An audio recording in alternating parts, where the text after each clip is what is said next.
ప్రతిపక్షంలో ఉన్నప్పుడు మరి పవన్ కళ్యాణ్ గారు లక్షలాది మందితో మరి కర్నూలుకు వచ్చి సుగాలి ప్రీతికి న్యాయం చేస్తామని అండగా నిలబడ్డారు. మరి అధికారంలోకి వచ్చిన 14 నెలలైనా కూడా సుగాలి ప్రీతి ఊసే లేదు. మరి అన్నగారిని మేము గెలిచిన తర్వాత 3 నెలలకు అతి కష్టం మీద వెళ్లి మేమే ఒక్కసారి వెళ్లి కలవడం జరిగింది.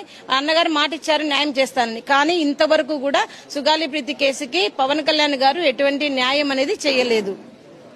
మరి ఎందుకని అడుగుతా ఉన్నాం. మరి ఓట్ల అంటే ఎన్నికల ముందు సుగాలి ప్రీతి కేసు ప్రతి చోట మీరు గుర్తు చేసుకుని నరాల్లో మరి మీరు గుర్తు చేసుకుని సుగాలి ప్రీతికి న్యాయం జరగాలని అన్న మీరు మాట ఇచ్చిన మీరు మరి ఇప్పుడు మరచడం ఏంటి? ఎందుకు మీరు మరవాల్సి వచ్చిందో చెప్పమని నేను డిమాండ్ చేస్తా ఉన్నాను సార్. మీ చేతిలో సుగాలి ప్రీతికి నమ్మక ద్రోహం అంటూ కూడా ఒక ఫ్లెక్సీ పట్టుకుని ఎవరు చేశారు నమ్మక ద్రోహం?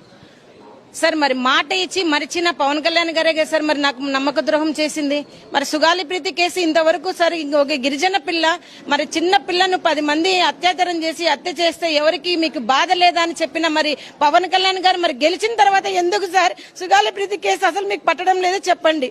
మరి మీరే నన్ను పలు విషయాల్లో మరి సుగాలి ప్రీతి అమ్మగారే నాకు హీరో అని చెప్పారు. మరి ఇప్పుడు మీరే నన్ను జీరోన్ చేసి నా అవిటి తల్లికి అన్యాయం చేశారు కదా సార్. ఇదే కదా సార్ నమ్మక ద్రోహం అంటే. ఇంకా మీరు డిప్యూటీ సీఎం హోదాలో ఉన్నారు సార్. అంత పెద్ద పోస్ట్ లో ఉండి కూడా మీరు సుగాలి ప్రీతి కేసుకి ఎందుకు న్యాయం చేయలేకపోతున్నారని నేను ప్రశ్నిస్తా ఉన్నాను సార్.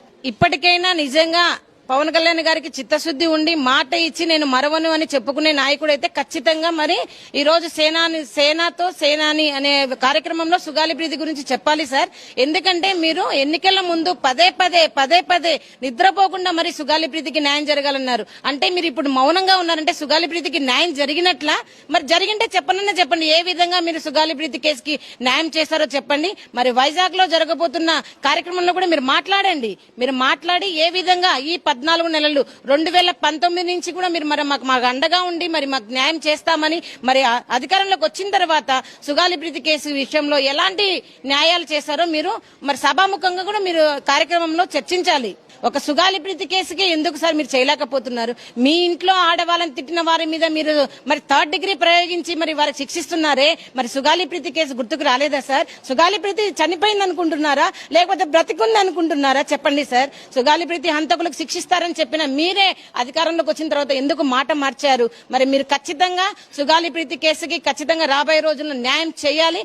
మీరే చేయాలి. ఎందుకంటే మాట ఇచ్చింది మీరే, మాట నిలుపుకోవాల్సింది కూడా మీరే అని నేను హెచ్చరిస్తా ఉన్నాను సార్.